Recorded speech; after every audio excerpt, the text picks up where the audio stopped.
香港國際學校新聞太散，我哋每週一次，重點直送。HKIS 慶祝60歲啦！除咗全球校友回歸，亦都代表佢哋多年嘅教育理念經過時間考驗。安基斯學校免費簡介會時間出爐，名額有限，唔想等下次機會，而家就快啲鎖定日期。Stanford American School HK 新學校會採用晝夜節律照明，模擬自然光調節作息，研究指可提升注意力、科技感氛圍校園。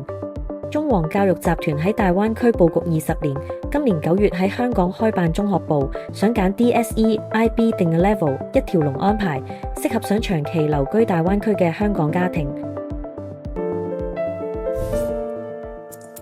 今集內容：香港國際學校 HKIS 正舉辦一系列活動，慶祝建校60週年呢個大日子。今次 HKIS 60週年校友回歸週 Alumni Homecoming Week 最正嘅環節就係全體校友聚會 All Alumni Social， 由 HKIS 香港校友會一齊主辦。活動詳情：日期2026年4月23號星期四，時間夜晚7點到9點半，地點 Dragon Centre for Activities and Athletics DCAA 大潭校區，費用免費入場，現場提供食物同飲品供應，仲有穿梭巴士往返大潭添。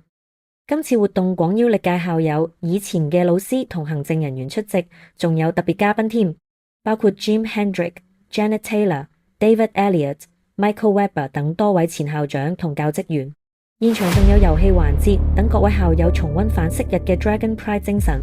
另外 HKIS 仲特意整咗 HKIS 60週年紀念相冊，入面收錄咗歷年畢業年刊嘅珍貴相，大家千祈唔好錯過啊！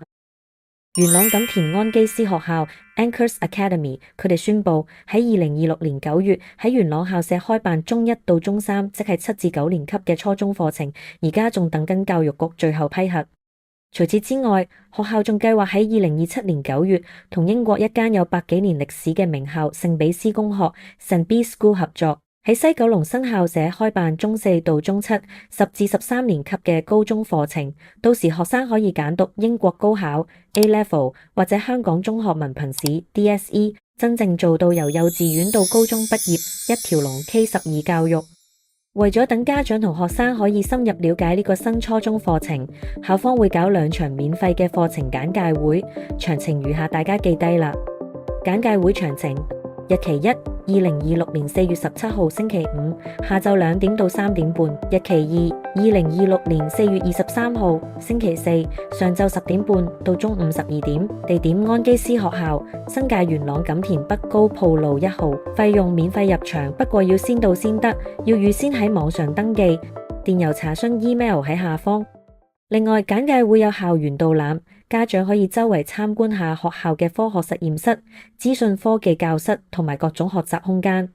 如果大家有關於將來銜接英國升學嘅問題，可以直接向校方查詢。斯坦福美國學校 Stanford American School HK 西九龍嘅全新高中校區喺2025年10月正式開用啦，被南華早報深度報道，成為香港學校空間設計革新嘅標誌性例子。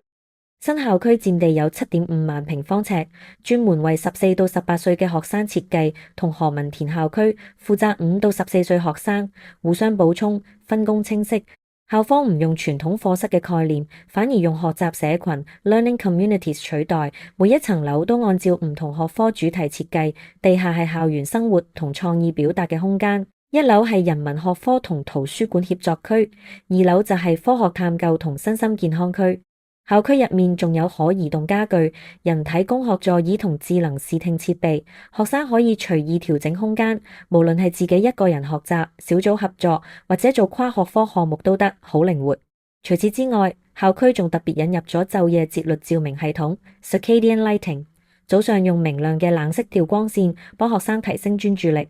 下晝就轉成暖色調，等學生可以放鬆下。加上校區有海港景觀，自然採光好充足，對改善學生嘅睡眠週期、調節情緒同埋保持專注力都好有幫助。校方話，自從呢啲新設施啟用之後，學生嘅自我管理、自律能力同埋同同學之間互動嘅質素都有明顯嘅提升。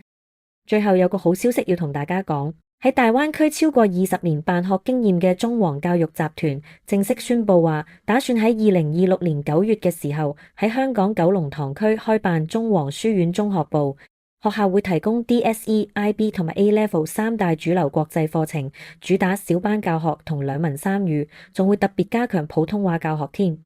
仲有學校專門邀請咗香港教育局前局長吳克儉擔任高級教育顧問，目標就係將國際教育嘅潮流同香港本地嘅實際需求結合起身，俾學生得到更合適嘅教育。鍾意呢啲實用資訊嘅家長們，一齊 like 同埋 share 啦！ Subscribe Alumni G， 加入我哋國際新聞資訊圈，每週更新升學動態。下次見。